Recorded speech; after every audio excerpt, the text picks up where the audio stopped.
There we go. And then I will also tweet that out and make sure it's all there. So let's see if I do that, and then I click that thing, and then I click. Boy, you would think I would have this down, and every time I feel like it's a new learning process. Let's see, Twitter. There we go. PTM 201 is live with PTM Posse driver Jensen Jorgensen. Boom, tweet done.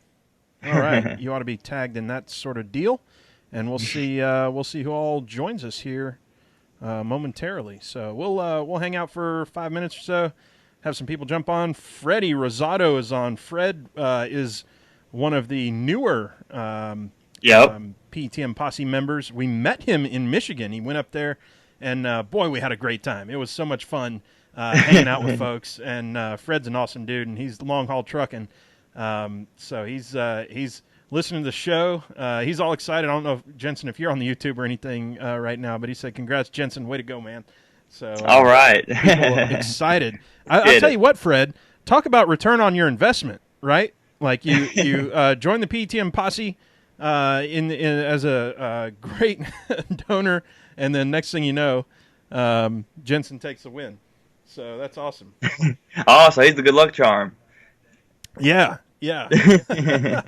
So awesome. Good to see you. Who else is on? Y'all give me a little talking. So if you didn't hear, Sherwin is out this week. He is doing all kinds of whatever it is, work stuff. So so it's just me trying to do the thing. Drop the jack. What's up, man? Thanks for joining.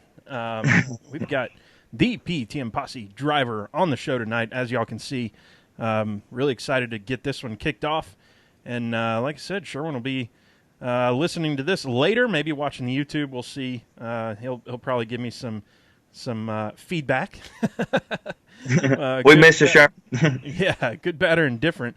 But, boy, we got a lot of cool stuff to talk about. Excited about this one. Let's see. Yeah, Yankee Nerd in the house, Roger. And you know, with just me, it's just like the super nerd now. I'm the computer nerd guy. He's the engineering nerd. So, you know, we can talk that up or something. What's up, Beast? Good to see you. Thanks for dropping by, having a little fun on a Tuesday evening before we all got to go to bed and wake up and do adult things tomorrow. We're going to do adult beverage type of things tonight. Let's see. Roger, today at Five Guys, received number 45. Nice. The Ross Chastain number that time. Well, right as Freddie Rosado said, I'm glad he's Skyping. We lost Skype. So we're going to have to try to get Jensen back on here momentarily. We'll see what happens. Adulting sucks. I hear you, man. I hear you. Yeah, but being an adult and being able to do adult beverage kind of things is fantastic. So we'll hopefully he gets the internet back up and running. Actually, it was going really well until it just straight up cut right off. So actually, I'm gonna hang up and we'll give him another ring-a-ding-ding here and see if it works. He must have lost like total power outage or something. I don't think there's any storms tonight, but yeah, crazy stuff. Well, we're just gonna wait on Jensen to give us the old call back, and then we'll figure it out from there. How are y'all doing tonight? Talk to me. It's just me, so I like Sherwin's camera. Actually, the one he usually uses. That's kind of funny that it dropped back. I don't know. It didn't drop. It's over here somewhere. Where is it? Oh, it's right there. You're looking at the back of my laptop. So this is our podcast / crafting room in the house. So where Sherwin usually sits is covered in all my wife's cosplay stuff. And whoa, you get a double dose of Rusty here. Look at that. So, and we still got the balloons from the 200th episode. I can't believe they're still alive and well, but they are indeed. 200 is those balloons are still up. I tried to huff some helium last night. Me and my wife were just being silly, but it didn't work. So I guess it's lost all its helium at this point. And let's put that down somewhere. You know what? Let's just let's turn that one off. That's just a terrible idea. So this is what I usually see when I first start, because this is where I keep the camera when Sherwin's not here. And that reminds me, oh crap, yeah, I need to give Sherwin the camera. So now you've got the multi-angle deal going on. We could do the whole podcast like this. And hey, you're seeing me, and there's that big long mic stand. If you haven't seen the studio before, so there's the soundboard, whatever it is. There's our light that we have shining on us. Watch a difference that this light makes. Now I've got the light in the room on, but if I turn this light off, and the mic doesn't drop, there we go. So hopefully you can see a little bit of a difference. Off, on. Yeah. Make me look terrible. But yeah, that's our usual deal. Let's see anything else. We got the stuff behind me. Y'all have seen that because it's all behind me there. Yeah, just our little room here. We got the window here. Pointed out it's dark in Atlanta. It's, I guess, late twilight, whatever you might call it. So we'll get it going here soon, y'all. Didn't expect the you never expect the issues that we're having, but we'll see if Jensen can jump on here shortly. Hey, looks like we're getting a call back. That's what we want to hear. What's up, Jensen? Hey, I'm sorry about that. Good. I lost service entirely there for something. I don't know what happened. Yeah, that's it's all good, man. I've just been sitting here trying to stall. I gave everybody a tour of the PETM podcast studio here, so hopefully everybody's got the nice. They know where we're at, where we're coming from. But yeah, well, I apologize about that big time. The service just cut out entirely, and I lost it. I was like, uh-oh. So I think we're good now. I think we solved that technical issue. Back in the old days, I would have sat here and not known what to say, but now I don't know what to say, so I just keep talking. But you're a professional. Still don't know what I'm doing, but at least now I can do a little bit of stalling techniques before you get back on. We're just hanging out with everybody. Where's a blow-up doll, says Freddie. Oh, man. Yeah, I could have put one across from me. That'd have been kind of funny. I should do a video on the son's 5 monitors, 3 desktops, 1 is Linux, and his speakers. Goodness gracious. Yeah, we're low-tech here, almost by choice. Like, I could upgrade all this stuff, but it works. So, that's right. So why even try? Let's see. Rusty, need to update this video's title. Oh, thank you very much there, Beast. Yes, you are correct. I'm going to update it right now. I'm not sure if it updates live while I'm doing it, but thank you very much, Beast, for pointing that out. That was something. I knew I had to do something. Your changes are being saved. All changes saved. I wonder if that'll work. Y'all let me know if that works. I'm curious if it like changed for y'all suddenly. I don't know if it will or not or anything, but it does say it's saved. So, yeah, Beast is the tech support. Man, it takes a village, doesn't it? I love it. I love it. Well, we are about ready to get started here. Anything before we start? Jensen, you ready to roll? I'm ready to roll. So, as usual, what might happen is I might cut out for about a minute and a half while I'm doing the intros and intro song and everything else going on. So, just stick with us. The PTM Posse will be able to hear you and see you.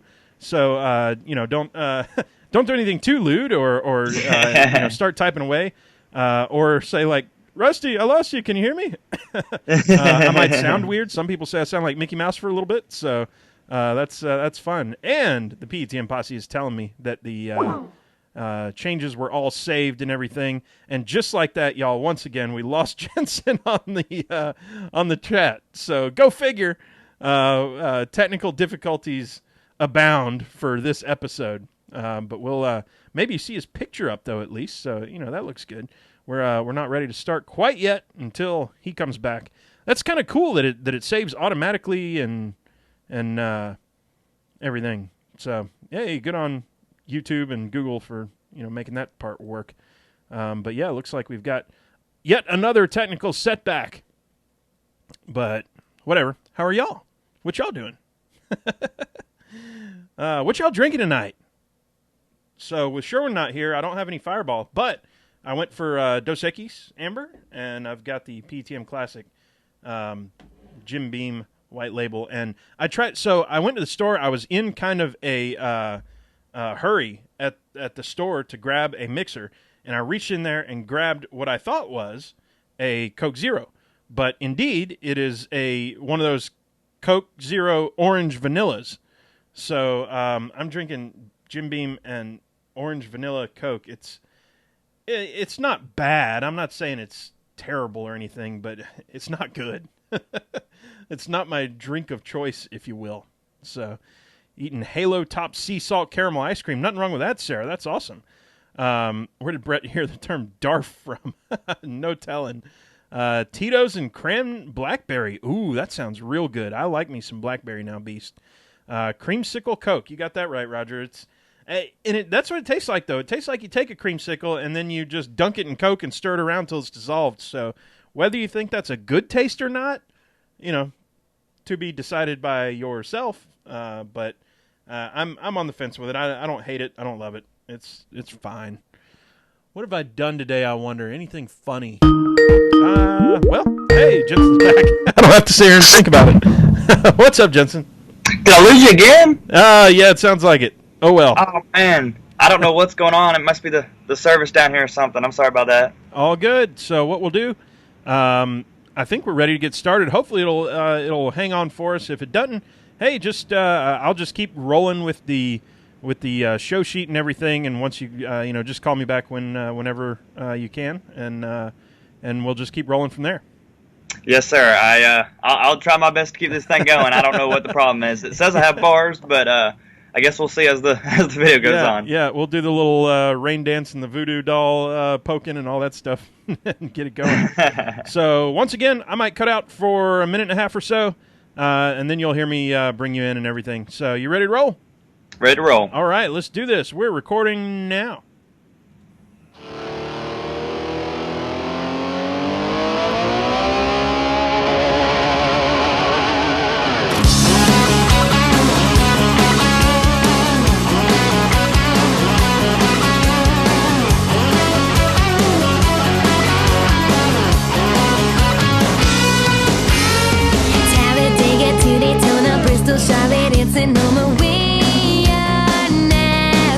Welcome, y'all! And this is the part where Sherwin says, woo, usually. But this is the Pregame Engineer Tailgate Mayor Racing Podcast, episode number 201. It's Tuesday, June 25th, 2019. I'm Tailgate Mayor Rusty Wallace, and I am all alone in the PETM Podcast studio while Pregame Engineer Andrew Sherwin is off doing work things this week. Everybody tweet at him. Please do at him, bro, and tell him, boo, lame, sucks, blah, blah, blah. But we've got a great guest tonight. I've got a great guest tonight. We're going to have a boatload of fun, and hope y'all enjoy it too. Y'all stick around. This is going to be a ton of fun. Before we do get into that, y'all know what the deal is. This podcast is sponsored by you. That's right. You go to patreon.com/PETM, join the Watch Your Drink Club for as little as $1 a month. Get your free koozie and stickers. Best part is every cent this year, we're donating to sponsoring drivers once again. So join the PETM Posse today. Be a part of the sport you love. This week's show is brought to you by our official sponsors at the $5 and up per month level. Those are Laura Henshaw, Aaron Ben, Robert Kevin, Coleman McClam, Eric Kevin, Ryan Kiefer, Patrick Cleary, Jeff Brown, Brandon Crowd, Kathleen McDonald, Stacey Wright, Brandon Carl, Rika Porter, Jump Bob, Les Miller, Tommy Witt, Julie Bosley, John Pearson, Eddie Greer III, Younker Motorsports, David Mullins, Patrick Johnson, Brett Morris, Crystal Smoke, Fred Rosado, Chad Knapp, Stacey Coleman, Matthew Camper, Lisa Chanana, Rick Houston, and welcome to the PETM Posse, Mr. Todd Oliver. Thank you, Todd, for hanging out and doing that stuff with us. Y'all, I am super excited. I'm super bummed for Sherwin for not being here. And by the way, for those of you who either grew up in the 90s or were listening to this kind of music, y'all let me know if you recognize this one, because I was thinking it earlier tonight. And I was singing to myself while sitting here waiting on the show to start. I started singing out loud. I was alone. I was all by myself. No one was looking. And I'm not going to go any further. But if you know where that is from, y'all definitely tweet at us and let me know. That's something that that's a terrible song. I should not be saying that out loud. But those who don't know. Those who do know, they know what that song's about. Anyway, with that, y'all patrons, we want to thank you very much. Again, I can't thank you enough. With the money raised this year, we once again were able to sponsor a full season sponsorship for Jensen Jorgensen. He's running for a championship in the Legends Pro Series, plus doing a bunch of other races. And tonight's guest is none other than the man himself, driving that PETM sticker car on Twitter at Jensen Jorgensen. It's Jensen Jorgensen. What's up, dude? Hey, what's going on, guys? Oh, man. I am super excited to sit down, have a little fireside chat. this evening on a nice Tuesday, a warm, balmy Tuesday evening here in Atlanta, Georgia. And I know you're just down there on the south side. Now, where do you call where you live? Are you in Stockbridge, or are you in McDonough, or where are you at? Stockbridge. Well, I'm actually like right on the Stockbridge and McDonough lines. So, Okay. I spend most of my time in McDonough, but I'm technically, my address is Stockbridge. So. Gotcha. Stockbridge holds a dear place in old Rusty's heart. I was born in Stockbridge, Georgia. I was the first baby ever born, apparently, as I'm told, in Henry General Hospital. So Wow. I don't know if that one is still up and running, if it's around and hanging out and whatnot, or what its reputation is. Funny story, my sister was born at a place that eventually became a mental hospital. So Oh, wait. that's one, like, hey, that explains a lot, doesn't it? And she's like, shut up. So, Jensen. Or not. Jensen, what is going on, man?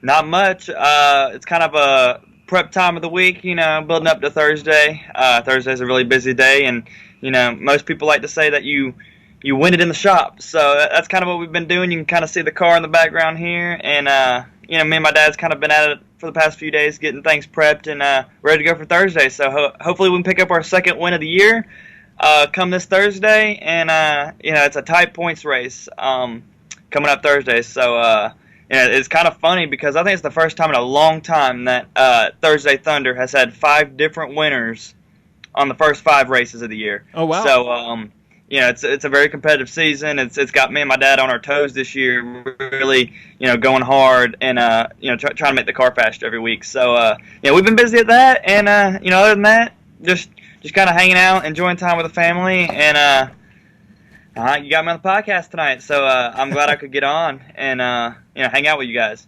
Yeah. Well, hang out with at least Rusty. I don't know if that's a disappointment for most or whatever it is. One for sure, but Jensen, you know how we start this thing every time. What you drinking on tonight?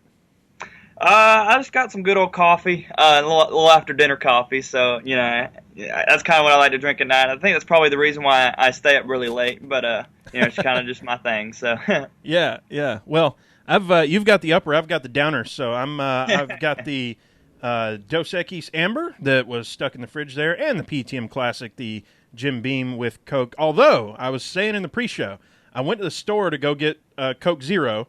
And I just reached in and grabbed that, Black Label thing. Did not notice the orange stripes on the top and the bottom for the orange vanilla Coke. So have you had the orange vanilla Coke yet, Jensen? Yeah, I have. I don't think I'm a big fan. We were at Kroger one day, and my dad's like, "Let's get a case of that." And I'm like, "I don't think so. Let's probably just get one." Yeah, a case. That's all in, so I think man. we still got 9 or 10 of them still sitting in the fridge, but I tried it.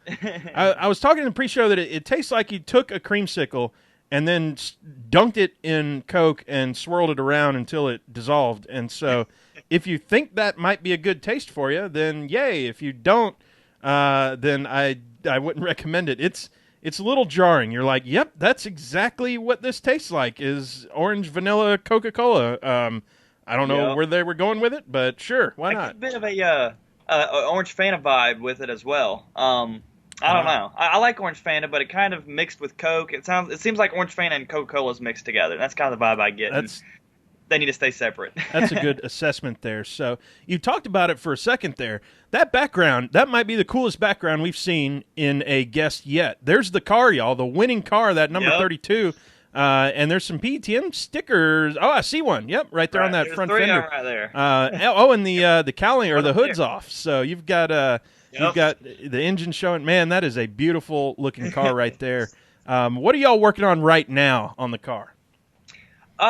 Just kind of basic maintenance weekly. We kind of change the oil pretty much weekly. After, about 40 laps or so, we pretty much, like to flush the motor and put fresh oil in it. And, of course, we clean the brakes. And actually this week I think we are going to try some different brake packages and some newer brakes as well. So, just kind of maintenance every week. You got to do some rear brake maintenance. The brakes are really picky on this, as you might understand. We do a lot of brake maintenance on it. But, motor maintenance, of course, the oil and the brakes and flushing the brake fluid through the lines, because it kind of, right in the calipers, the brake oil kind of pretty much boils and burns. So wow. And you kind of like to keep all that stuff fresh and just overall maintenance and nut and bolt. That's a big thing. That's what a bunch of people don't understand about these cars. when they first start, that you really need to nut and bolt them and check everything, because we come across a bar that's bent, just from a little bit of contact. So you kind of need to check all all your bolts and all that stuff, so you don't run into no mechanical failure at the racetrack. That's what they say. The race is won at the shop. You know what I mean? You don't want to be chasing your tail at the racetrack all week. Chasing mechanical failures and all that sort of thing. So just overall maintenance is our key, and hopefully everything goes good. How's the engine running right now? It is A-okay. We got some a new engine put in this year, and it's been really helpful. We changed some wiring harnesses out from the little bit of wiring issues we were having last year. So we ran into one little hiccup. I think it was week 2. Really messed us up. I was able to pit and get it fixed, but when I went back out, I was in like dead last because of the pit. And by the time I made myself way up back through the pack, I ended up like, I think 7th or 8th or something. So I had the finish I wanted week 2, but we came back the following week and got the win. So it worked out, and like I said, it's very competitive this year. So it's got my dad and I on our toes, and the help from the PETM posse. We were able to keep new tires on this thing this year, so that's been extremely helpful, especially in the pro division. You were going through right rear tires every race or two. Wow. And that can get kind of expensive, so it was a huge help with y'all guys jumping on board again this year and helping us with the expensive tires. It's been extremely helpful, and I think we'll be good through the whole year on tires because of y'all. So, that's been really beneficial in keeping us, right up there up to speed. That's fantastic. That's super cool. What y'all got going on. One thing that I was wondering, so in a lot of the series that you will watch on TV, whether you're talking about from K&N all the way up through Cup, when somebody tears up a fender or something, it goes, quote unquote, back to the shop, and the shop guys, you kind of know how that happens. Now, back in February, when we watched you at Atlanta Motor Speedway, you kind of got run into a little bit, and that rear fender was torn in half lengthwise, all the way up, and we even posted some pictures of the PETM podcast stickers were all torn in half all the way up. I thought it was kind of funny and kind of rustic, cool look to see. But tell us about the process that you go through at that point, because you're talking about, it's you and your dad and your sister's there, and mom's hanging out, and what do you do? I think it was something like, I want to say 3 days later, you sent us a picture. Hey, we're all fixed up, ready to go. I was like, good grief, how do you do that so fast? Yeah, absolutely. These things are open wheel cars, so it's kind of funny when you think of an Indy car. You cannot touch anybody in the Indy car because they're open wheeled and that sort of thing. When you touch somebody, you rip a whole tire off the car. These are a little bit, these are very, very interesting cars. People talk about them as, they're open wheeled. Can you not touch? Can you race hard? But they're kind of like a stock car / Indy car almost. You know what I mean? It's kind of a hybrid thing too. Yeah. Because they are open wheeled, of course, and you can run over tire. That's how most of these cars flip over, is they wheel hop and run up for each other because of open wheel. And but they're very much so being able to make contact. Unlike you just got a regular front bumper and a regular back bumper on these things made out of steel. So not really like a stock car, smashing your whole nose in or your whole, the whole rear of your car in when you make contact there. So they're very much short track, a very much short track car to run, and but they are kind of finesse too. So that day we crashed there at the speedway when y'all were there,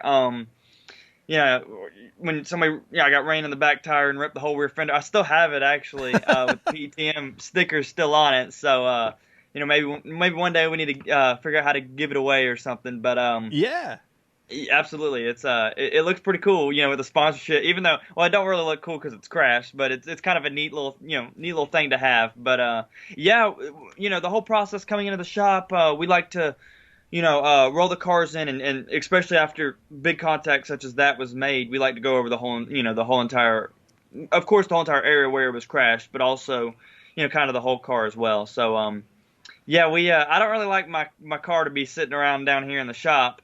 crash. So when it does get crashed, I like to get on it and get it fixed. And the longer it's fixed, the more things you'll find wrong. You know what I mean? Instead Yeah. of just it sitting there and you having to throw it together at the last minute. So we just kind of like to look over the whole car and get it fixed ASAP, so to say. And look at I got hit in the rear tire, so of course the wheel was trashed, and we like to save the tire off of it, put a new wheel on it. And of course there was a painter bar that was bent on it really bad. That's what really ultimately messed my car up, was the whole painter bar that keeps the rear end square on the chassis. So that really messed the handling on the car up. But I think the rear end housing was fine. So we kept it on. But of course, a bunch of it looks cosmetic. You see some people just destroy the whole side of their car off, and you're like, oh, that's expensive, but it might just be all cosmetic. It's all, the bodies are made out of fiberglass.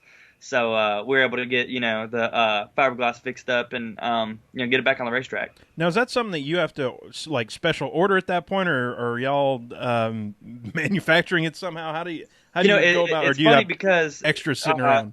I got a good display here. This whole area right here, the whole back of the car, or the whole pretty much shell of the car, is all one piece, even the door. And when you order the piece from U.S. Legend Cars, is where you order all the body panels from. They have all the molds for all the parts, because you got to go off their specs for the fiberglass. But in the sense of each fender, all the fenders are separately, and they kind of get pricey. So when you tear them off, if you can, try to fix them up with some fiberglass and Bondo and paint them. But you can order them through U.S. Legend Cars and get all that sort of thing back on your car going. But sometimes you find yourself ripping one in half like I did the other day, and you're like, yeah, we're not gonna fix that one. So we'll just order a new one and get it put on.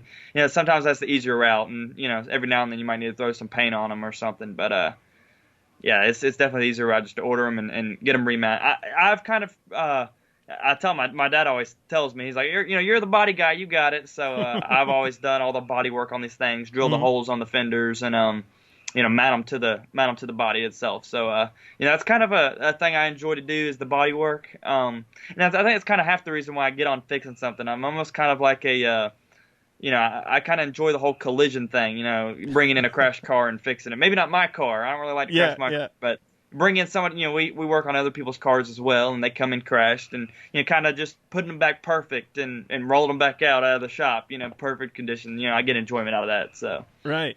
So good news. It looks like Sherwin has joined us in the YouTube here. So what's going on, Sherwin? I think this is the first time he's ever seen his own show going on live while he isn't there. So, hi, Sherwin, and let's talk ish about him because he's not here and he can't talk back. Haha. Sucks to be you, Sherwin. Work is stupid. I hate you. No. So, which is actually a perfect time to jump into the thing that I've been stalling about. One thing I think I've come to realize with sponsorship stuff is the sponsorship value that somebody gets out of it, and feeling like you're a part of something. And with your recent success, let's talk about it a bit. The posse who's here, and the folks who I read off that long list of names. Those are the official sponsors. We've got a ton more sponsors as well that are on the big check that you got and everything. But having that sponsorship value in terms of seeing something happen on the track for a car that not just rooting for, but you feel like you're trying to help out and stuff. But let's talk about you. Let's talk about recent success. You got the win recently. Talk to us about it. Yeah, we I think it was week 4. It was a very close race. It's been every race this year has been extremely close. Like I mentioned a few minutes ago. I think it's the first time in a very, very long time that Atlanta Motor Speedway had 5 different winners on the 5 first races of the year. So, in week 6 they ain't even started yet. That could still go on, being 6 different winners. I hope not. I hope I'm the first driver to win twice. But it's a very competitive year, and that's when sponsorship comes into hand, because we kind of get to a point in the year where it's like no expense spared. We got to buy some new tires, or it's pointless to even go to the racetrack. So, but it's been very competitive. And the success from the other day, there was one race the other day where was running. I've ran up front every race. I've qualified up in the top three. I'm pretty sure every single week, the first 6 weeks. But I think I've had some of the most consistent speed throughout the whole entire year, qualifying and actual hot laps of seeing how fast your car actually is. But in the race trim, everybody kind of bunches up and it gets really rough. And actually being one of the faster cars at the racetrack, you kind of have a you know something on your back that shows the other drivers, oh, we got to hit this kid, get this kid like shuffled back. So Yeah. nobody, it's been kind of a rough year as well in the sense of the racing on the track. There's a bunch of people running really hard. It's pretty rough, and but with that in the side, you still got to go out there and you got to focus on your race. You've got to push the car hard and not worry about the drivers around you if you want to be successful. So but on the other hand, it was a caution-free race for the first, I think, 21 of the 25 laps, and I thought I had it in the bag. I had about a straightaway on the whole entire field, and I thought I had the race easily won. And I was in cruise mode. I was actually conserving the tires and cruising, and then of course all good things come to an end, and a caution came out with 4 laps to go, and I was like, oh man. So bunched the field back up, and I had a bunch of hungry drivers behind me, and a pretty good friend of mine, we raced with him for a very long time, named William Plemons.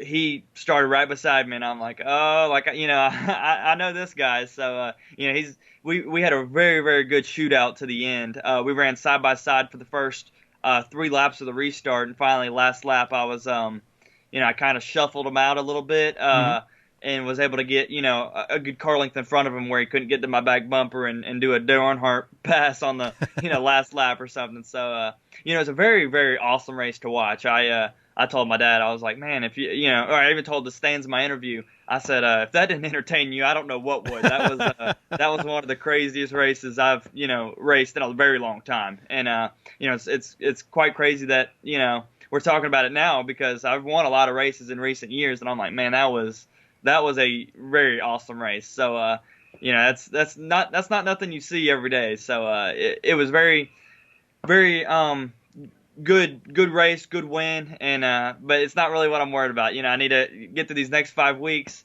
and push hard to maybe get a few more, and I'm really eyeing that championship. So the last 2 years haven't worked out in the championship for me. There's been different rules in the championship that have kind of kept me from being able to run away with the championship, such as the NASCAR format. 2 years ago, I had the championship easily won if it was like the old the old rules of NASCAR where Jim Johnson went 6 times or whatever, and they ended up changing it to where it was 4 cars at the end, all points equal, and here we go, shoot it out and see who wins the championship. The last race of the year, and I would have won the championship if it wasn't for that, and I ended up getting taken out that night, ended up 4th, so that was a really big shame.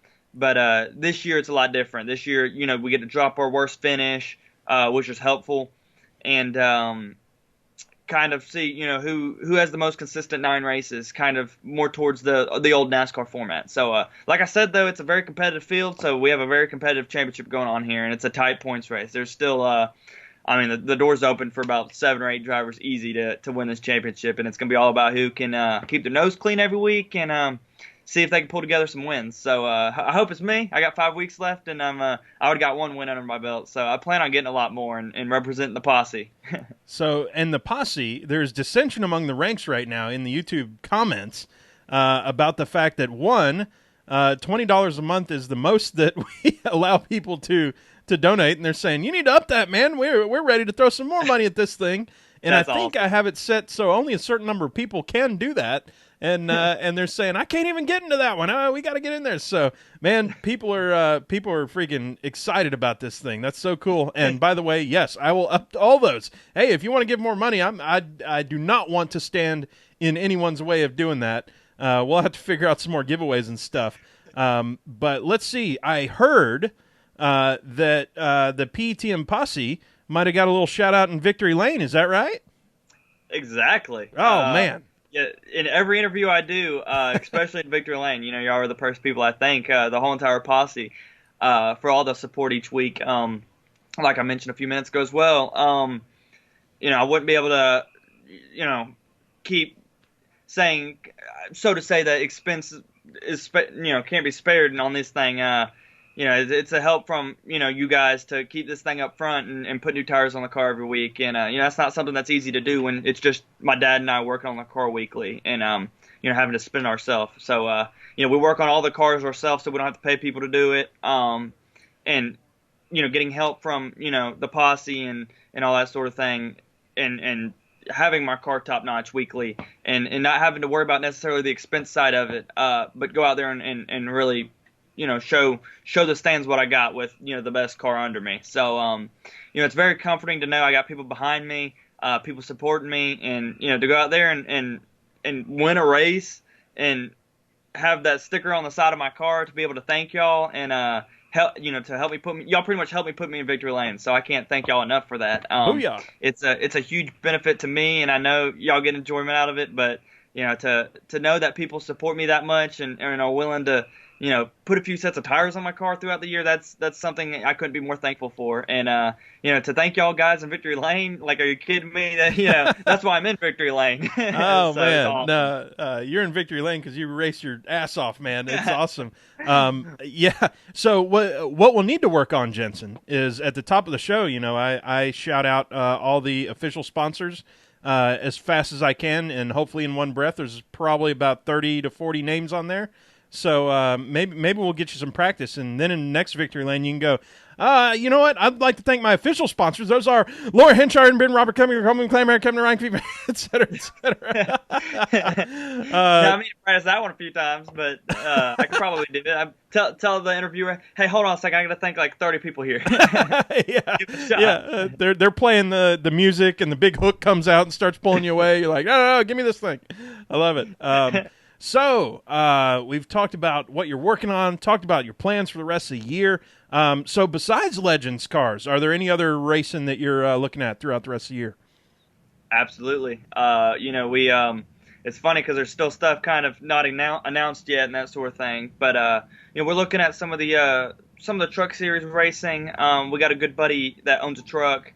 I might hop in for a few of those, and they might be pretty soon actually. So.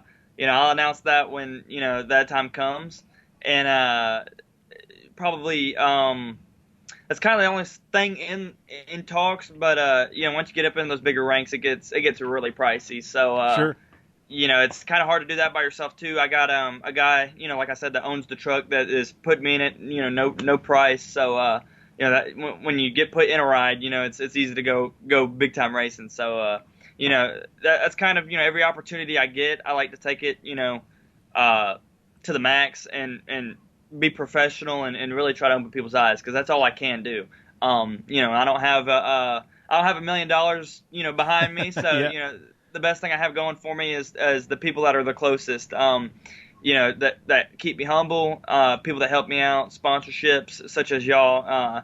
I can only be so grateful. I got to be so grateful for that. And every week I like to, keep myself professional. And even if a race don't go right, just, stay professional. So, but yeah, there's things in the talk. Like I said, I'll announce those when they come. Excellent. And I'm excited for them. And of course, at the end of the summer here, we're going the big race, the Nationals. The Fall Nationals are in the coast of North Carolina. It's Carteret County. Carteret County Speedway is the racetrack it's at. So that's a big race we're going to prep for after the summer's over. And I'll be representing the posse over there in North Carolina, trying to go up to somebody else's backyard and win there. So, boom. I like that. There's some big races coming up as well. So, we'll see how all things shake out after the summer's over. My focus right now is on the summer. Trying to claim this championship and bring it home. That's awesome, man. And one announcement that I don't even think Sherwin knows about yet, because we talked about it in the pre-show. You've got some tchotchkes on the way. It's not even time to really announce it yet, but I want to at least talk about it a little bit. What you got? Oh yeah, we got some. We've been working on it for a few weeks. We're trying to get a design completely under the way. But once we get some T-shirts approved and designed and print it on some T-shirts, we'll announce it, and of course, I know you guys will be posting it everywhere, and they're pretty cool. They got the whole Jorgensen Racing deal going on, and Yeah. if I'm not mistaken, it has our numbers on it, 3 and 32, and the most important thing about it has PTM slapped, I think, on the wrist or on the arms, and but like I said, I get an approval on a design, and we'll get them sent out all over. They'll be all over Twitter. So if you want one, of course, we'll have them being sent out there. So I think that'll be really cool, representing PETM Posse walking around the racetrack.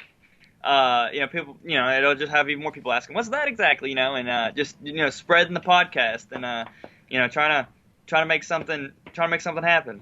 I need to buy about 3 of them shirts because I'm going to wear every one of them into the ground. I'll need my work Jensen Jorgensen shirt and my working in the yard Jensen Jorgensen shirt, and then my I'm going to a wedding and I need to wear this Jensen Jorgensen shirt for that one.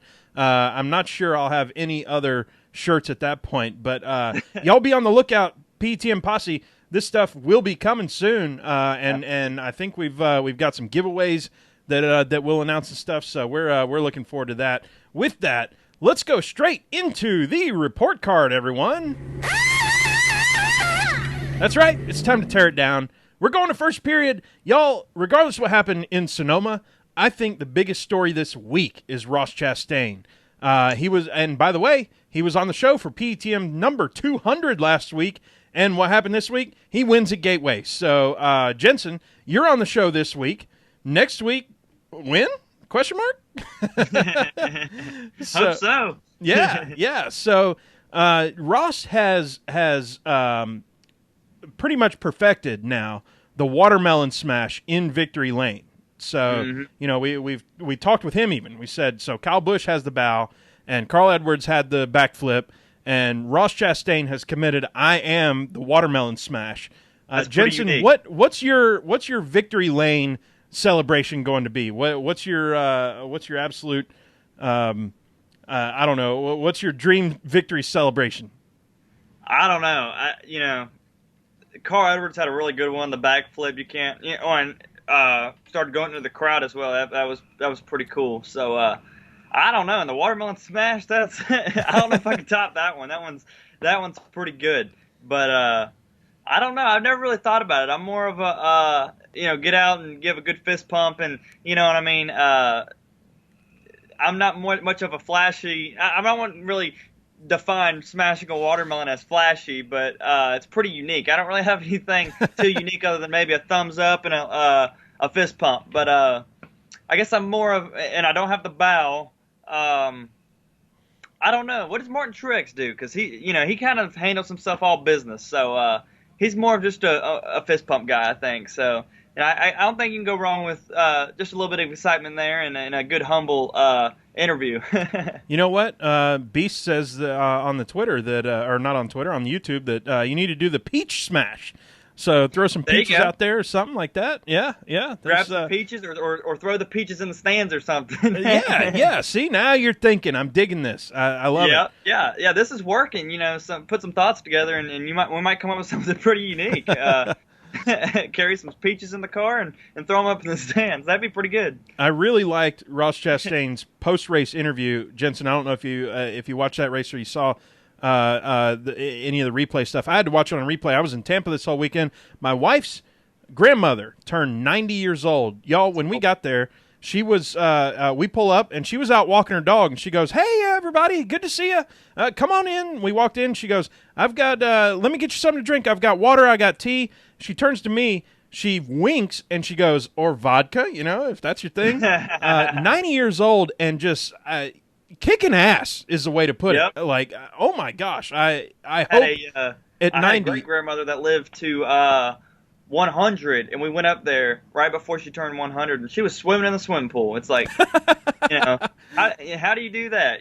So there's a breed of them out there that they keep kicking. Yeah, I love it. So it gave me some hope, because I'm not sure at 40 that I'm going to be as active as she is. Yep. So very, very cool of her doing that. But Yeah, I was up there, so I had to watch a bunch of stuff on replay. Victory Lane interview, as I went down that grandpa story, I'm bringing it back up, y'all. Victory Lane interview for Ross Chastain. I loved that the first thing he said, he's like, get this camera over here, get this camera over here. Look at my ride height that they dinged me on last week and took away the win. That's funny. My ride height is perfect now. Give me that $50,000. If you remember last week, y'all, in Victory Lane, they were kind of holding it out there and they were trying to give it to him, but he was celebrating so much that he didn't really grab hold of it. This week, he grabbed hold of it, shut the thing, handed it to somebody, and said, go put this somewhere secret so they can't take it away from me. So, you know what? It was a little bit of a jab, but it was all in, I would say, all in good fun. And if you can't be a Ross Chastain fan right now, I don't know what you can be. Have you been following Ross at all, Jensen? Fun fact, actually. I never raced with him. But my sister raced with his brother in the truck series at down in Pensacola, Florida.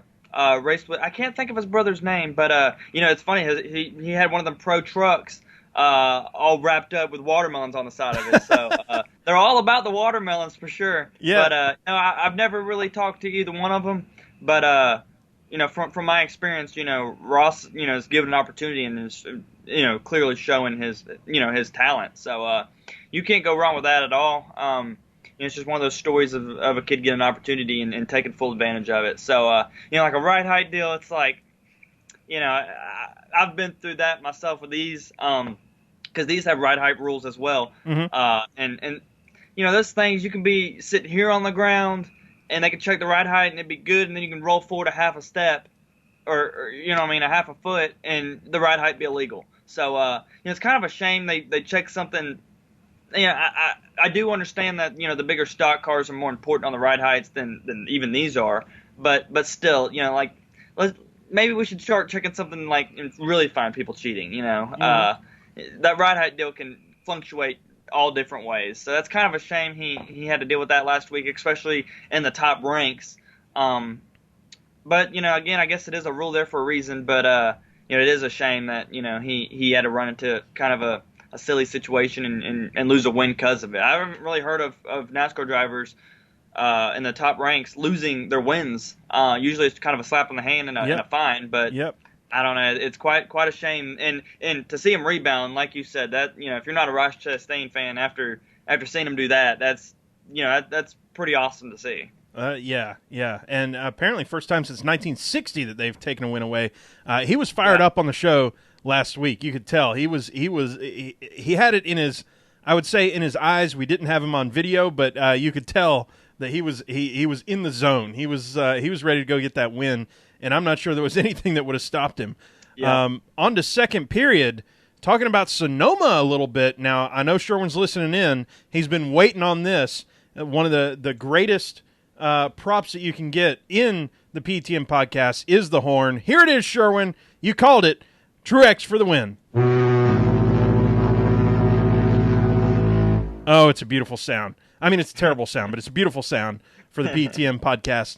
The greatest respect that you can get is to get that horn, because you called the winner there, Sherwin. And not just one, but won by, I would say, a very comfortable margin there. Although Kyle Busch was kind of closing in toward the end, but pretty much those two guys were out to lunch against everybody else. Some might call it a little disappointing with the hype of that race versus the product of that race. And, of course, everybody on Earth and their mother is tearing it down. Is it the stages? Is it the carousel? Is it the package? What was the whole thing? You know what? When we go to road courses right now, I'm super pumped to see something, the left turns and the right turns, but also the kind of racing that we've got there. I think NASCAR will take a look at that and will consider something, but otherwise, it's Sonoma, man. Just seeing those cars go around that track and with the carousel, I was super excited. So, what'd you think there, Jensen? Yeah, the cars. It's just kind of weird to see those stock cars go around a road course. They just kind of look uncomfortable, even though they've perfected the setup on them.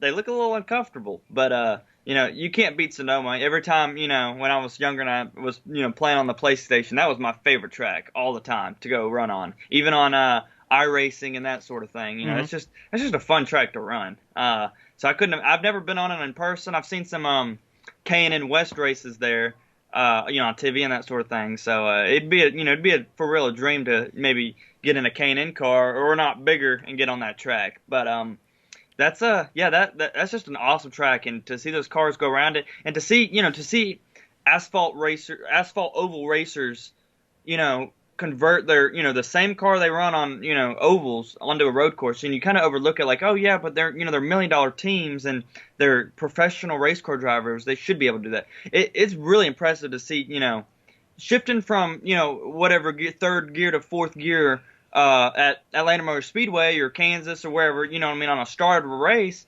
that's actually, when you watch them just take off and shift all in sync, it's kind of like, oh yeah, like they're professionals, they should know how to do that, but it's actually harder than it looks. So to see them at Sonoma shifting gears every turn, it'll really, it really blows my mind that, how uncomfortable the cars look there, that it really isn't just a wreck fest. But, they are professionals. I guess I do got to kind of. Oh, and there it is. After so much time of having perfect audio and everything, it looks like we've lost Jensen. He'll give us a call right back in a second, y'all. But we talked about what are the reasons for this. I think stages is a big thing. Of course, messing with the strategy calls and everything that happens. I don't think the carousel has anything. Everybody was cool with the carousel stuff, and I'm still cool with that. The package, I don't know. Tough to say. I mean, we've had exactly that many road course races so far, so we'll see there. One thing I did want to bring up, I'll move on to fifth period while we're waiting on Jensen to call back. The Roval is widening that rear chicane by 22 feet, and they're increasing the overrun area. So I could run it back. This is something that I think is so cool that I don't know if this is NASCAR's call or Charlotte's call or whoever it was. But, and Jensen's calling back. Jensen, he's back. I'm sorry. It's cool. I was doing my best to stall. I started talking about the Roval, and they're widening that rear chicane by 22 feet. They're increasing the overrun area. What I was saying was if you run back the PETM podcast back to when they ran the Roval last year, I said the only thing I would change about that race, because I liked it so much, since we were talking about road course racing, is that rear chicane. If they were to do something to where you could make it a lot faster and really have that hybrid of a road course and a circle track on that backstretch, I think it would be great. And so they apparently listened to fans, or they listened to PETM podcasts and they thought, wow, that's a really good idea. I doubt that was the case, but you know what? I'll say it was. But I think that is a great change for that, and that race is just again going to be such a draw. So really looking forward to that. Jensen, any road courses in the future for you that you're thinking about maybe looking at? Actually, it's funny you asked. There is in the Legend Series, there's the big road race, because I don't know. I guess it's something to clarify. A good time to clarify it. These things actually run. The Legend cars run around the whole entire world. Yep. They race in Australia, Great Britain, and all those other countries, especially in Europe. It's all road racing. All they do is race these things on the road. And every year they have it's called the World Finals, where it's, I think last year maybe it was in Virginia, and then the year before it was in Great Britain. And all the drivers on the whole entire world, I wouldn't say all of them, but a bunch of drivers from all around the world, all literally ship their Legend cars to, wherever they, wherever the World Finals are at that year. And this year, actually, I think it's in October maybe, it's at Atlanta Motorsports Park. Oh, cool. So, yeah, it's in Atlanta. So there'll be guys coming over from Australia and Europe and all over the place to race it. So those are guys that do it big time, do it all the time. And I really don't race. I've never raced road course in this car. But I think, I think it'd be silly for me to miss it this year, figuring it's in my backyard, right. Just about. So I think we might go test a time or two and give it a shot. Well, I said it a few times tonight. Funny we're talking about it because it isn't just a few months away, and it's a lot of shifting and a lot of stuff I don't really, not entirely comfortable with. But I'm always up to learn, always up to figure it out, I guess. So we might be doing that come October. It is after I believe the big race I was talking about in North Carolina. That's a big oval race in Carteret. So that's like that's pretty much the worldwide race for oval, asphalt oval, and then the worldwide race for road courses in Atlanta. So, I think we might go give it a shot and see what we can do. Y'all, PTM Posse, road trip to Atlanta. Come see Jensen Jorgensen and race in a road course. Holy mackerel. How much fun would that be, y'all? So let's get some folks together. Let's figure out when that is and what's going on. And fall in Atlanta, y'all, you can't beat it. So we know we're going to have a good time. We will, and if we can get enough people together, we will be the rowdiest bunch there. There's no doubt about it. So regardless of what happens, maybe whoever wins the race, we'll run down there and punch him in the face or something. Just if it's not Jensen, then we're going to just raise all kinds of hell and burn couches and cars and the rest of it. So that's a PTM promise right there. That something like that'll happen. No, having fun. So.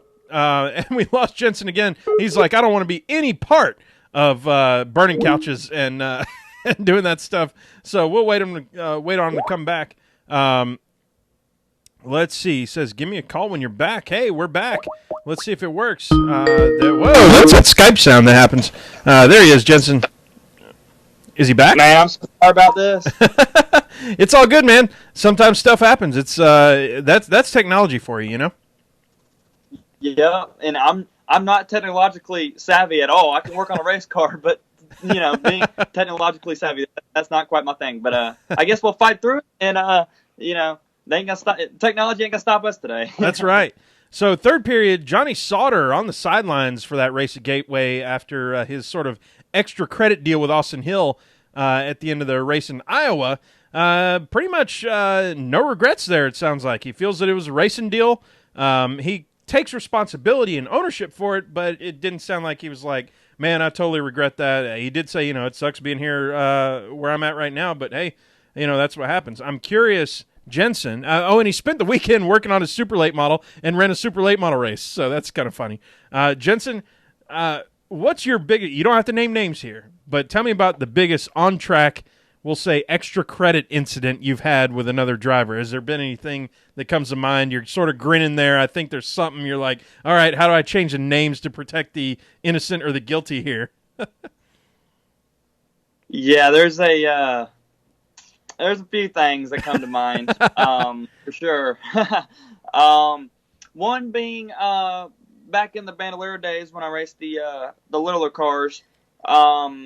There was one good one at the very last lap of the very last race of the Thursday Thunder year. Bumped a guy out last lap, and then going into the last corner, got completely taken out. That was kind of an ugly deal. But also, sometimes I let my, I'm really not much one of, to let the emotions get the best of me. But I do race. I do a lot of work to these things and work very hard. Throughout the whole entire week and devote a lot of time. And there's some kids, that don't devote no time.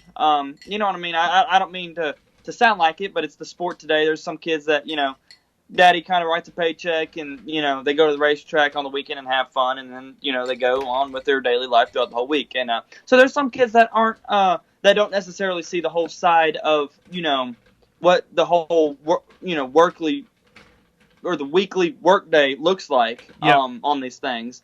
And when you get on the racetrack and emotions get high, some kids just don't really care. So it's a shame, sometimes it's got to be that way, and it's just something I guess I'm a little bit more passionate about because I know how much time it takes and effort and of course money that goes into the sport. So there's things here and there that sometimes I've never been in a physical altercation, so that's a very good thing. But sometimes the on track, under caution, show your displeasure against somebody, and give them a little bump or rub, or every now and then you might end up running up over the side of them, and you're like, oh yeah, I probably took that a little too far. But yeah, like I said, I try. I love to keep myself professional. That's something my dad's always taught me. You never know who's watching. So I Yeah. always like to keep myself professional, and I don't really like altercation. In any aspect of life, really. So especially not at the racetrack. I don't like tearing up my equipment. I put pride into getting my equipment fast. So sometimes if a race don't go my way, sometimes it's like I'll be in the car. I'm like, all right, deep breath. We'll come back next week. Blah blah blah. So I try to keep my head screwed on straight. It is a very emotional sport. I don't know of a sport more emotional. Well, he said it, y'all. And once again, we'll have to get him back on online. It sounds like they're having some technical difficulties there with the old internet in Stockbridge, Georgia, where old Rusty was born. I take no credit, or I will not take any blame for it either. But and we're getting back. So, what was I going to say about it? Oh, I know what I was going to say. Is if one thing I don't like being is hit in the face. So I can definitely side with Jensen on the hey. Let's kind of be the cooler here because Yeah. I don't want to be hit in the face. That's all. This is the moneymaker right here. Well, besides my hands, because I'm in software, but the other thing, this area is the only place on me that the rest of this is just real disappointing. So this is just slightly disappointing up here. With that, let's move on to recess and have a little fun, Jensen. We are going to Chicago next week. A couple Chicago staples that we need to talk about. First off, deep dish pizza. Are you a fan, or is it just not a pizza? No, He's a fan. Awesome. for sure. Yeah, I lived in Wisconsin for a couple years, and we'd go down there, and I'm all about it. Now, I'm not going to sit here and compare it. I'm not going to take the hard stance on this pizza versus that pizza, but I mean, Chicago pizza is a whole different sort of thing. Like you don't go in and just sort of order a slice of it. Like you got to go in and be ready. You're going to eat. You're going to eat a little different. It's going to be a whole different experience here. But Chicago deep dish, hey, nothing wrong with that. I'm a fan. How about Chicago hot dog, Jensen? Have you had the Chicago-style hot dog? I have not. Okay, so Chicago-style hot dog, when you hear about it, it sounds awful. And then you have one, and you're like, you know what? This actually works. So it's got the main thing to me that the two things that I'm thinking of. One, it has a pickle that runs the length of it, so it's like a hot dog with a pickle spear all the way across it. It's got everything under the sun. It's got onions. It's got whatever. I think the whole idea is it's got to have a pickle. It's got to have some onions, and sesame seeds are like the big thing too. You got to have the sesame seeds on there. And then after that, it's just whatever you want. You want some mustard on there, that's what you get. You want some tomatoes, why not? This is Chicago. You get to do what you want. So what do you think about trying a Chicago-style hot dog now that you know what it's all about? I don't know. I'm all for strange food, but that's pretty strange. I mean, I'd be up for it. I'd give it a shot. I like all the ingredients you just mentioned there, so I'll be up for it for sure. Yeah. And I've always wanted to try that. Besides the fact, you brought it up, but that Martinsville dog, I ain't never had that either. Okay. I'm over that. So me and Sherwin had it when we went to Martinsville. You know what? I hate that it had the amount of hype that it did. I wish everybody had just said, you know what? This is just something fun we do. We call it a Martinsville hot dog. Haha, look at it, eat it. It's just kind of a novelty. But it didn't. It was hyped up not to be a novelty, but to be a people are cross-eyed mad if you don't like it. Now, I liked it just fine, but it was just it was a hot dog. It's like, okay, it's a hot dog at the end of the day here. So what are we all getting Right. upset about? But I liked it. It's a good hot dog. I'll tell you what, though, Eldora. At Eldora, you go there, and since everything is so cheap, it's like there's not a thing on the menu that's under $2. So you just walk by and you walk in. It's kind of this like buffet style. You get everything you want, and then you pay at the end. So it's like the the supermarket sweep style. You just walk over and just start raking things onto your plate. Like, it's $1 for that, 50 cents for that, $2 for that. Shoot, you walk to the end, you've got a pile of food, this whole mountain, and they're like, that'll be $12, please. You're like, yes, where's a beer? They're like, it's right over there. That's another $12 for like a 12-pack. Going, oh my gosh, this place is magical.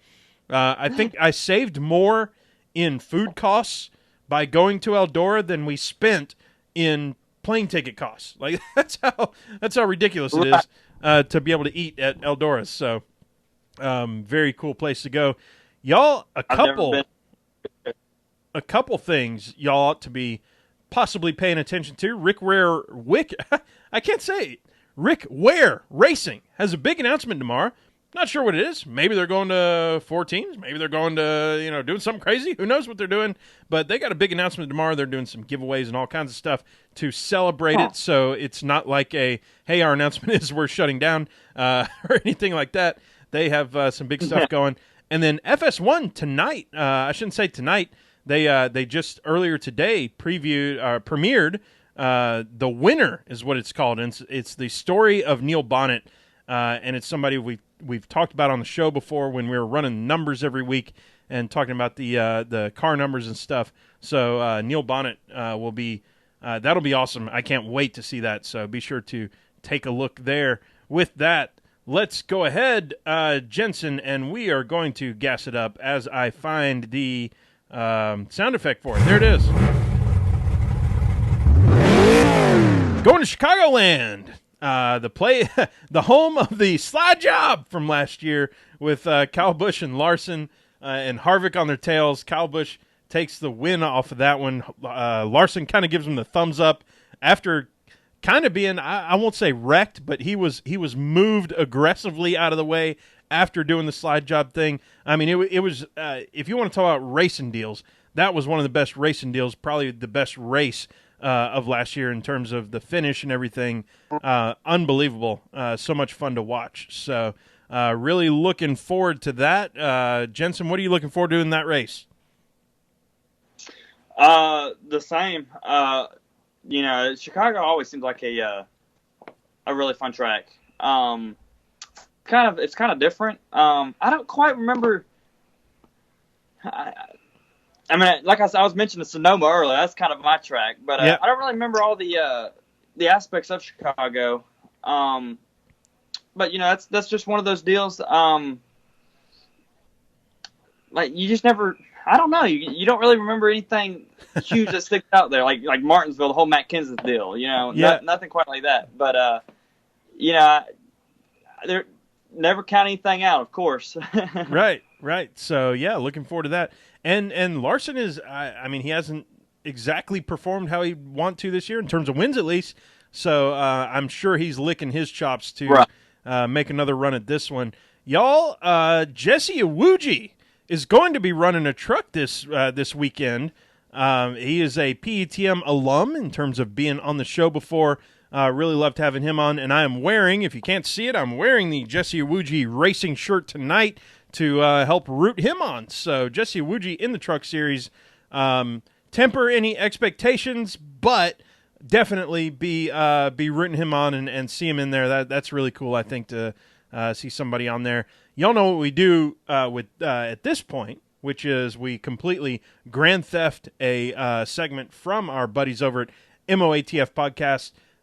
Andrew, David, if you're listening, this one's for you. Fun facts about Joliet, Illinois. Joliet. So the Joliet Junior College in Illinois is the first public community college in the U.S. It might be the first public community college in the world in terms of how it was, however you define it or whatever. But I thought that was kind of cool. It was named after a Canadian explorer. So if you're living in Joliet or Chicago area, your whole deal was named after a Canadian. So deal with that.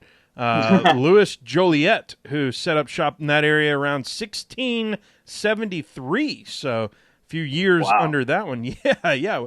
Think about that. This person set up Joliet, Illinois, Jensen, 100+ years before the United States existed. Like, that's crazy. That's crazy.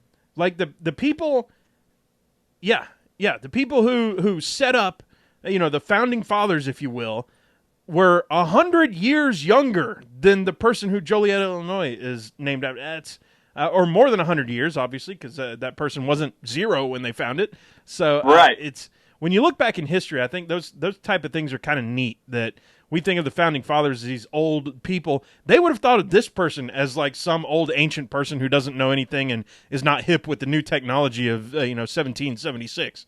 So. It's the home. I love this one. The Joliet Slammers baseball team. So one, Slammers, of course, hitting grand slams and stuff, but Slammers also because Joliet is the home of the famous Joliet prison, and was kind of a prison town for quite a while. And I believe the Joliet Slammers for a little while there was a prison team or convict team and stuff. So that's kind of cool. And on top of that, my favorite movie, The Blues Brothers. Joliet is where Jake was in prison. So they talk about him quite a bit in terms of being in Joliet there. So he spent blah blah time in Joliet. So kind of cool deal. Joliet prison has since shut down and no longer exists there. And I think Joliet, Illinois, is trying to change their whole perspective of, hey, we're not just a prison town anymore. Hey, we've got like a racetrack and stuff, so that'll be cool. Come see us. We're cooler than you think. Yeah, it's not so bad here. At least from the people who live here, we're gonna say that. So with that, it's time to make some picks, and here's Junior. Start your engine! There it is. So last week, Sherwin picked Truex. And got first right there. I picked Kurt Busch. He ended up 13th. Jensen, this week, it's going to be your pick to start with. Always let the guest pick first, and then we'll go from there. I did get Sherwin's pick, so y'all stick around for a moment for that. Jensen, who you got in the Cup race at Chicagoland? You know who I'm going to go with? I'm going to say Kyle Larson. I'm going to say because the year hasn't been going for him, and, such as the race last year, I think, he might find a little something this week and come out with it. I don't know. I like that. I like that. He's, maybe we'll see if he tries to run that high line again. I mean, that's what made the slide job happen. I don't feel like he's been running it. Maybe it's a whole package thing. He hasn't been running it like he had before. But I think that if he can make that type of thing work again, I think he's, I keep saying it, licking his chops here to come back there. Yep.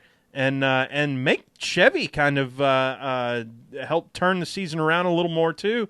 Although we've done a good job of that recently, but I think Chevy could use a big win there, and Larson winning would. I love that pick. And ultimately, the Hendrick car has been running pretty decent all year, or really good all year, really. You know what?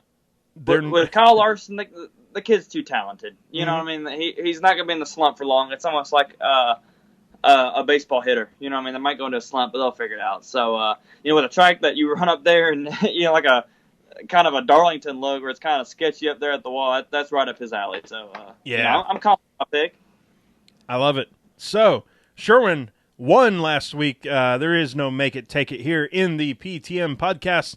My pick, y'all. He is really good at Chicago, and he just happens to be really good at Sonoma as well. I'm calling Martin Truex Jr. for the double, for the back-to-back.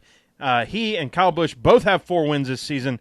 I'm saying that Truex surpasses Kyle Busch in the win column. So Truex is there. Sherwin, I did get his pick. I got zero context around it, but we're talking Chevys. You talked Hendrick. William Byron was Sherwin's pick right there.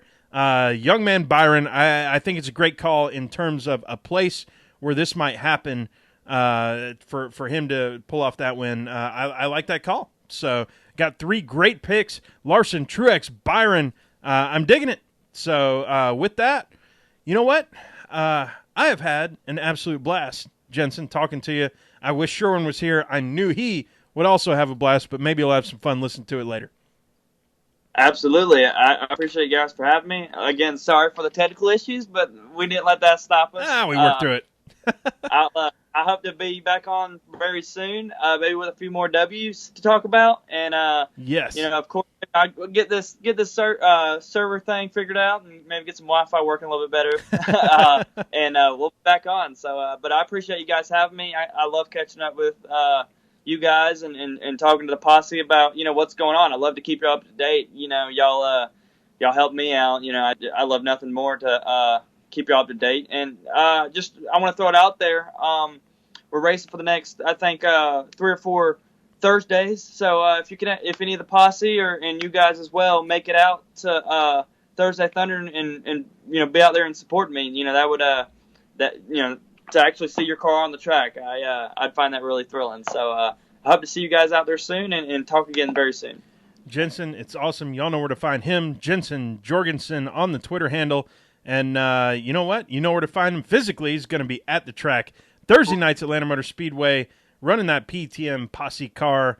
And with that, let's shut this thing down, y'all. Y'all know where to find us, PTMpodcast.com and at PTM Podcast on the Twitter handle. As always, you can find me, Rusty Tailgate Mayor, at Tailgate Mayor, and Sherwin there is at Pregame Engineer.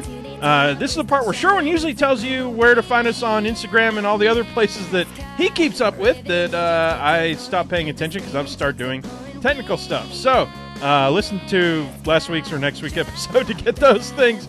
But y'all know where to go. We love y'all. PTM Posse, you're the best. Thank you for hanging out with us, for doing this whole sponsorship thing. How about Jensen Jorgensen, y'all? This is win number 1 of many on the season, racing for the championship in that Pro Stock or the Pro Legend Series. And as always, we'll talk to y'all next week, and Sherwin will be back. Y'all have a good one. Thanks.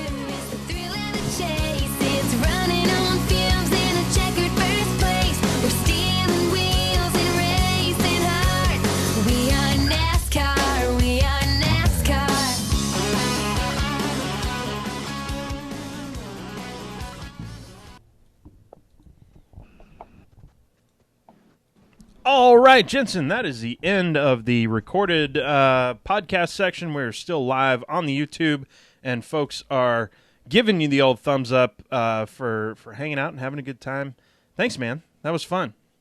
It was very fun. I really appreciate you guys having me, or you having me on because don't make it. But it was a fun show for sure, and I'm glad I could work it with you and. Again, I'm going to apologize again. I don't know what's going on with the technical issues. I know that technical stuff happens. That probably was hard to come up with something to talk about in the meantime. But I really don't know what was wrong there. It just kept shutting off on me. I'm sorry about that. It's all good. One day we'll have like a producer and all this other stuff, and they'll go in and they'll make it sound like nothing ever happened and blah blah blah. But until then, you know what? I think people appreciate the sort of rough and tumble that we go through to make this thing happen and having fun with it. So I don't have any problem with it. Freddie says, tell Jensen we're coming. So something's going to happen. The posse is coming to Atlanta Motor Speedway. Now, Freddie, like I said, Fred runs or is a long haul trucker for a living. So there ain't nothing for him. He's like, hey, I'll be down there. I'll find a way to get a route that takes me through Atlanta, and then I'll be there. And he can get on the road and do that. I respect that so much. I have this disdain for being on the long road. Anything over about 5 hours is like, okay, I'm done with this. Ridiculous. And I like driving. Here's the crazy part. I enjoy driving. I enjoy sitting back and enjoy and just kind of not racing, but just seeing the sights and just having a nice little, I don't know, mind emptying time. But after about 5 hours, my mind is real empty. Yep, I'm the exact same way. I drive down the road. I go race cars all over, and I love nothing more than to drive a race car and enjoy that. But it's like, oh, we got to drive an hour up north or something. It's like, yeah, y'all drive. I want to drive. So it's funny. I really, I think I have, I don't necessarily drive too fast, but I kind of have, I don't know. It kind of scares me that other people are behind the wheel. You know what I mean? It's like anybody can go get a driver's license that passes the test. And, you can go drive wherever you want, whenever you want. It's kind of scary to me. I don't know. I know exactly what you mean with that. Like, anybody can go get this thing. Why? Like, what makes them qualified for this. And I took the test and didn't really have to put too much effort into it, and I got like 100 on it. I'm like, really? Like, you get like a 70 and you get a license? Were you racing before you had the license? Oh, yeah. I was racing since I was 9. Oh, man. So, like, you could have taken him for like, you're like, this is boring, blah, blah, blah. Look at me do this. You want me to what is it, 360 this thing into the parallel space? Yeah, she was like, on the driving test, she was like, okay, speed up to about 30 or 40, I can't remember, 30 miles an hour or so, and then stop really slow without sliding the tires. And I was like, you want me to speed up, really? I was like, I can get on it now. Y'all be careful what you wish for, honey. Yeah, be careful what you wish for, lady. You know, you don't get yourself in trouble. Did she know you were a race car driver at that point? No, she didn't. No, oh, she never man. did that. Oh, man, that would be so. You remember like the Jeff Gordon commercials where apparently they The Camaro? where kind of nobody knew he was a race car driver, and I think it was like at a car dealership for like a new Chevy. It wasn't I think it was a Camaro or something, and he took them on a crazy drive, and yeah, that was a Pepsi commercial. Yeah. I imagine the same thing for Jensen Jorgensen taking his driver's exam, being like, all right, let me show you what this thing can do. What did you take the driver's exam in? What was the car? It was actually my mom's car, which the brakes were like really finicky. So, yeah, but I passed. I did get points taken off though. I did not get 100. I got like a 98 or something. I got points taken off for the test was already done entirely. Like I did the whole test, everything perfect, drove on the real road, came back in, and she took 2 points off. Like it was like pointless because I already passed the test. She took 2 points off, didn't give me a perfect grade. But she took 2 points off for not turning my blinker on when I parked in the parking spot to go into the place.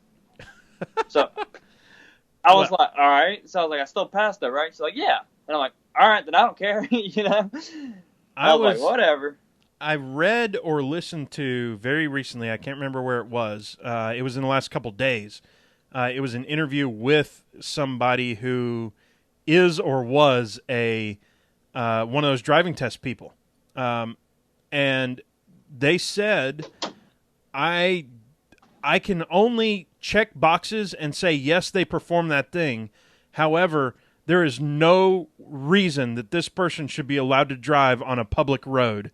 But I am not allowed to say that they're not, because I am only allowed to say they turned on their blinker, they parallel parked within the margins that we allow, they stopped at the stop sign, and they turned right and stuff.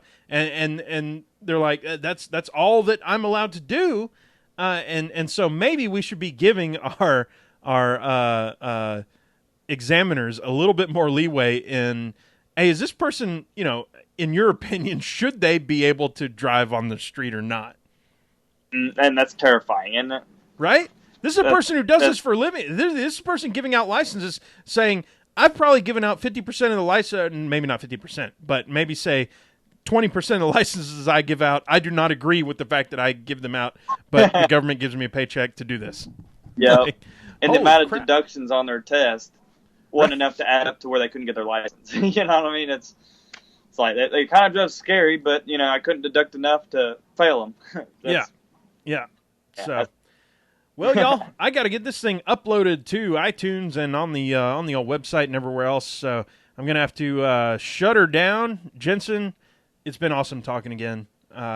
Always love having you on every time we do this, and I don't know what to say, man. It's a blast. Yeah, absolutely. Like I said again, I appreciate you guys having me on, and I'd love to be on again. Maybe in a few weeks and a few more W's. So that's right. I'll keep in touch for sure, and I hope to see y'all out at the track soon. The posse is behind you, super strong. Jensen, thanks again for coming on. We'll talk to you soon. Do what now? I'm sorry, I didn't hear you. Oh, I said thank you for being on, and we'll talk to you soon. Okay, talk to you soon. And PETM Posse, same to y'all. We'll talk to y'all next week. It's going to be awesome. Peace out. See you later. Bye, guys.